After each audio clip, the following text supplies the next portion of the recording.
Okay, so this is the second part of our Selling Your Supercar mini series. If you missed the first part, we'll leave a link to it down in the description. In that video, we discussed the topic of choosing when is the right time to sell your supercar. But in this video, we're going to discuss exactly how to sell your supercar and the different options that are out there. You know, we're going to be talking about part exchange, selling your car to a dealership, sale or return, selling privately, or even putting your car into an auction. And again, whilst the title of this video does refer to supercars, a lot of what I'm going to discuss does also apply to luxury, performance and classic cars too.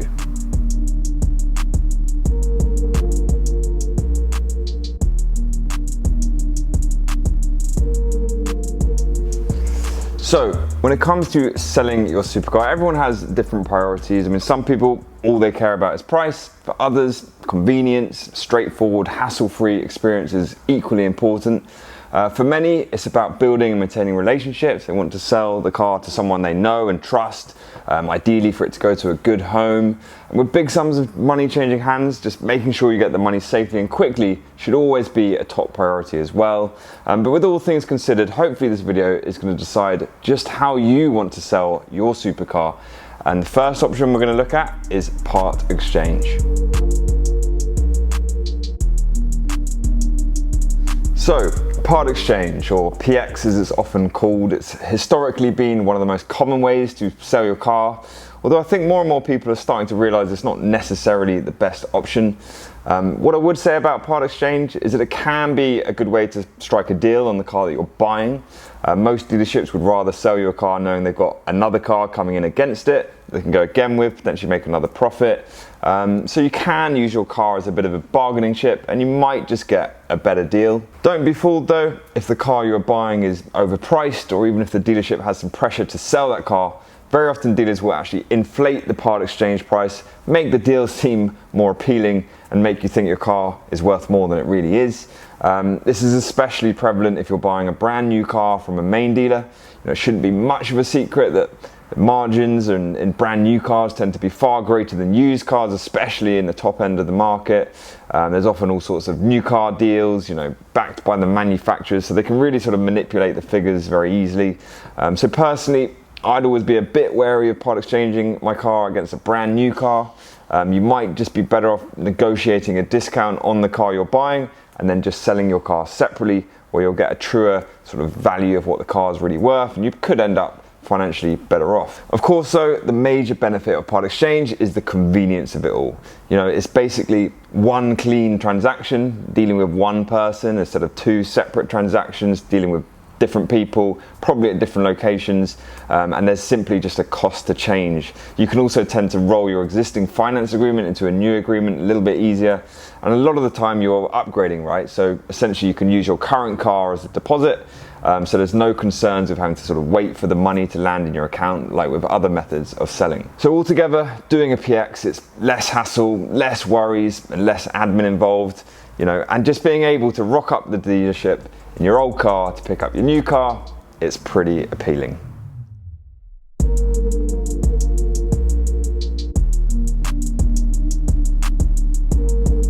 So, the next most common way to sell your car is an outright purchase from a dealership. Most dealerships are always looking for stock to put in their showrooms and on their forecourts. You know, we certainly are. We literally never stop buying cars.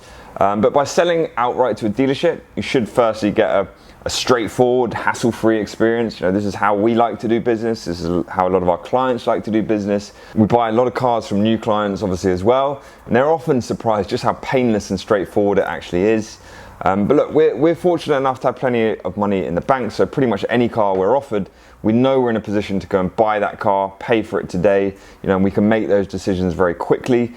So it's a great sort of buying service that we can offer, but obviously not every dealership or trader is in that position, so you have to be a little bit careful with who you're dealing with. You know, there's many stories that we hear every week, every month, of people getting messed about. And if a dealer is unable to commit to buying your car in the next 2 or 3 days, I'd say there's something a little bit fishy there, unless of course there's a very good reason, like you don't have all the correct paperwork with the car. Many dealerships and brokers will sort of make these tentative offers and then actually try and place your car first before they pay for it. They want to know they've already sold it before they risk paying for it. that can cause delays. Very often they'll let you down. So just be aware of those sort of signs. Try not to get strung along. It should be a very simple process. You agree a price with the dealer. You then arrange whether you're going to bring the car into the dealership or you're going to have it collected from your home or your business. Most dealerships have drivers or access to a transporter, so they should be able to collect your car from anywhere in the country. We buy lots of cars up in Scotland, as we tend to pay a bit more than the dealers up there. But obviously just bear in mind that transporters do have a cost, so you might get a slightly better price by bringing the car into the dealer. I guess you just need to weigh up whether it's worth adding those extra miles, potentially getting a stone chip on the way. Basically, how it should work is once a representative of the dealership is with the car, they'll do an appraisal, assess the condition. All being well, it's just a case of signing the paperwork and they should be able to just transfer you over the money there and then. If there's finance on the car, the dealership should also pay this off for you and then just pay you any balance remaining, or if you have negative equity, you'll need to pay the dealership the shortfall. But once your money's in, hand over the keys and away she goes. Just bear in mind the finance companies will often not provide clearance for sort of 24 to 48 hours, sometimes longer. But if you ask the dealership just for a proof of payment, that should be more than satisfactory. Essentially, selling outright to a dealership is a great solution. It means you get money in the bank, it gets dealt with very quickly, there's no headaches, and then you can move on to buying something else, knowing exactly what your budget is and having free reign to sort of go and buy what you want from who you want. All I would say is try and find a dealer that specializes in cars like yours. Try and avoid selling to a broker or middleman who's just going to flip the car to another dealership, or try and go direct to the dealer that's actually going to take that car into stock, and you'll likely get a better price. We're not going to be the best buyers of a Aston Martin DB5 in the same way that a classic car dealer is not going to be the best buyer of a 488 Pista. Finally, when it comes to negotiating a price, just remember a dealership is a business. They don't work for free. You have to factor in there's likely to be reconditioning costs. There's also VAT for them to pay on the margin, salespeople, commission. So dealers do need a decent margin across a car, especially when majority of people do want some kind of discount. So please don't just look at Auto Trader and see what cars are advertised for and think your car is worth that amount, because you're likely going to be disappointed.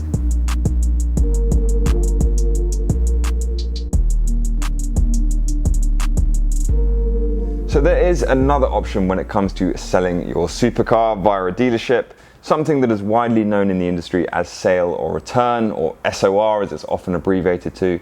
So instead of a dealer actually buying your car outright, they might offer to sell the car for you for some kind of commission fee. This is something you'll likely come across in the supercar industry, especially when you get into the higher price brackets. We're one of the few dealers who will actually buy cars for stock in the sort of £500,000 territory and above. But we also have to be open to doing the occasional sale or return agreements, so sometimes that's what the customer wants. Now I'm going to do a whole separate video on SOR in the next part of the series, because there are so many different things to consider when you're basically giving your car over to someone to sell it for you. Bear in mind, so many dealerships come and go, some of them literally disappear overnight, so you have to be very careful. But despite the risks, it is something that can work pretty well. The basic gist of it is, because the dealership's not taking the risk of laying out their own money, they can work on sort of more flexible terms of you, potentially work on a smaller margin than if they were buying the car outright. They might even try and retail the car at a higher price for you, all with a view that they're going to try and return you a higher amount than what you've been offered as an outright purchase. So if you are in no particular rush to sell your car and you really want to maximize the return, then SOR can often be a good way to do that. Many people don't like the idea of SOR because your car is sat at a dealership, you still own it, you probably still insure it, you can't use it, you might still have finance payments going out on it. And I guess the big drawback of SOR is there's no guarantees. A dealer can tell you whatever you want to hear, and unless they actually sell the car, you're never going to see a single penny of that figure. So on occasions where the car, for whatever reason, is not selling, it can drag on, it can become a fairly painful process. But look, of course, it might sell very quickly and you get returned at a great price and happy days. Just bear in mind, by going down the SOR route, you could well have turned down other cash offers at a time when you initially wanted to sell it. And if your car doesn't sell on SOR within, say, the first 2 or 3 months, it's very unlikely those offers will still be there. So you could end up kicking yourself, taking a lesser figure than what you were originally offered. I've seen that happen countless times. But look, there's so many things you need to factor in with SOR to avoid sort of being caught out. It is a bit of a minefield, but I will save it for the next video.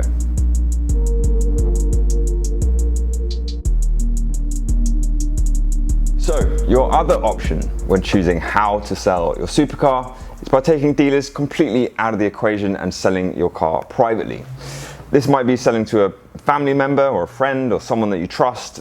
If you have someone that you know wants to buy your car that will give you good money for it, then of course that can be a great option, especially if it's a car you've cherished. It's always nice to keep a car in the family or in your friendship circles.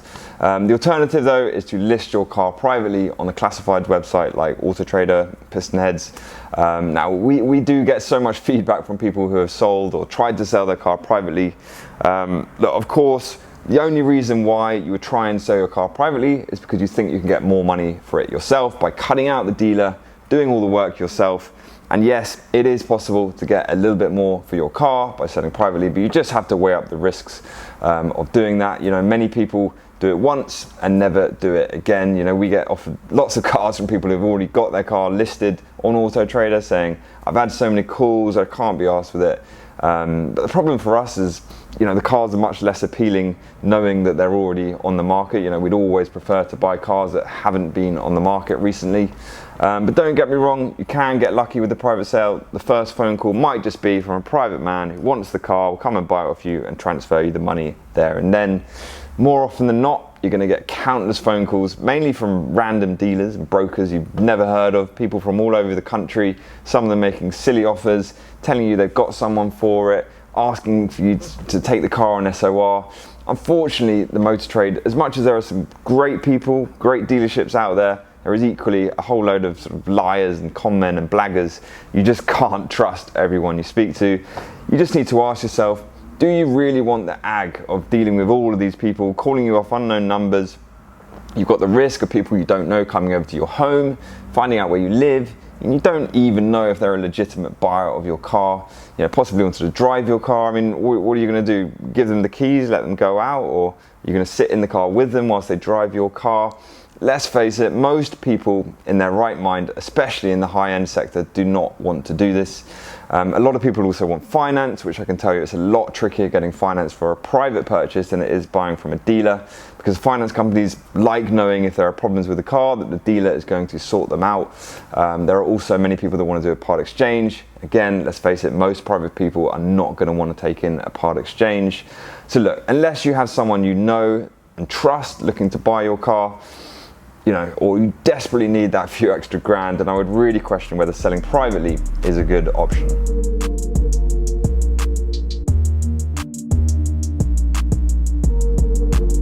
So the final way of selling your car is to enter it into an auction. Now these can be physical auctions, or they can also be online auctions where people can bid online very often without even seeing the car. Some people would view entering your car into an auction as a bit of a fire sale, because you're basically saying it's getting sold on this one particular day. If you want it, start bidding for it, or you're going to lose it. You know, whilst with SOR, for example, you can set your asking price, but it could be weeks or months for a buyer to even make an offer. So an auction does sort of focus the mind a bit more, does get rid of some time wasters. And I guess the aim with an auction is to find a private buyer, an end user for your car. I mean, some dealers do sniff around auctions looking for bargains. It's not something we do ourselves. But you will find some cars do get sold very cheaply at auctions, which is great for the buyer, not so much for the seller. The nice thing about selling your car through an auction is its transparency. You're seeing offers come in real time, which can be quite fun, if a little nerve-wracking right at the end as the hammer goes down. And of course, the big hope is that you get 2 or 3 people fighting over your car, they get overexcited and the car sells for over the odds.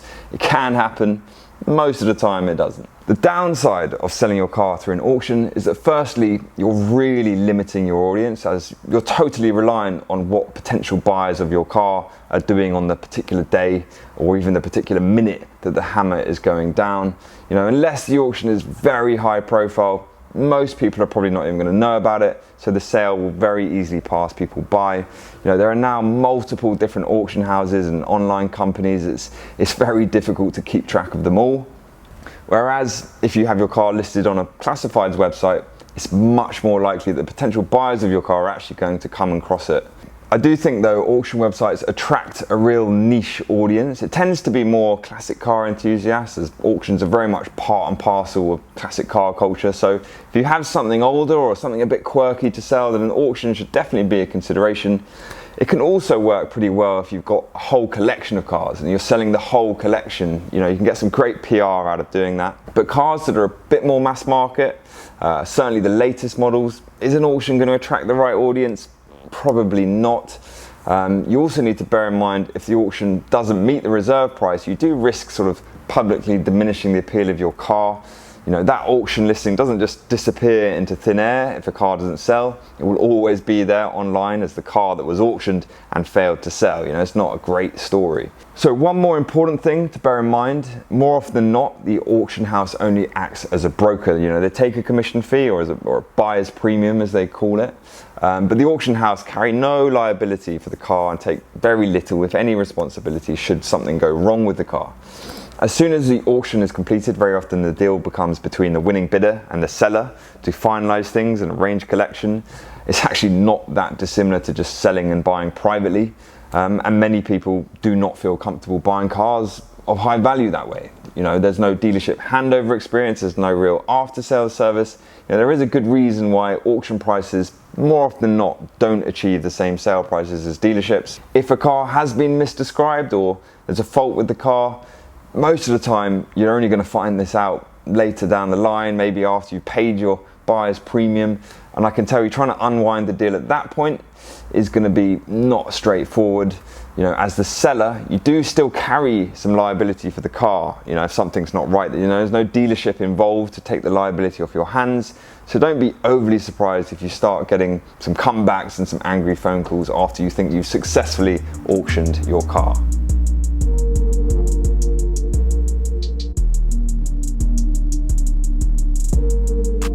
Okay, so there you have it. Those are the main options for choosing how to sell your supercar. Please let us know in the comments what you think is the best option. And if you are looking to sell your supercar, please get in touch with us here at Romans International. We're happy to provide you a valuation. We'll leave a link in the description below to our Sell Your Car page. We'd love to buy your car, especially if it's a low mileage, high spec car, ideally top of the range. That's what we specialize in. But look, hopefully you found that video useful. Give us a thumbs up if so. Make sure you're subscribed to our channel, because we'll do the next part of this series very soon, where we will be discussing the top 10 things to look out for before giving your car to a dealership on sale or return. Thanks for watching.